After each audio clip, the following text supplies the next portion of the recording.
Intermittent fasting म्हणजे basically की एवढा वेळ उपाशी राहा आणि एवढ्या वेळात तुम्ही खा. हं, हं, हं. असा हा प्रकार असतो. म्हणजे त्यात रेशो असतात, की हं, हं. तुम्हाला 16 तास नाही खायचंय आणि 8 तासाच्या विंडोत खायचंय. हं, पण हं. ह्या 8 तासाच्या विंडोत जे खायचंय त्याला फार नियम नाहीयेत. हं, हं, हं, हं.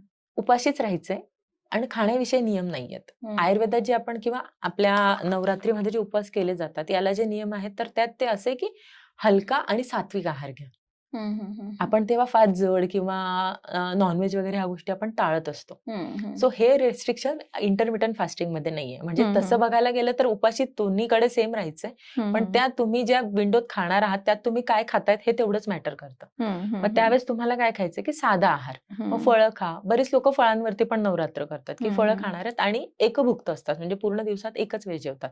मग तेव्हा सुद्धा ते सात्विक आहार घेतात. म्हणजे साधंसं एक ज्वारीची भाकरी, कुठलीतरी फळभाजी हं, असा हं. साधा आहार घेतात. त्याच्यामुळे तो एक बेसिक फरक असतो.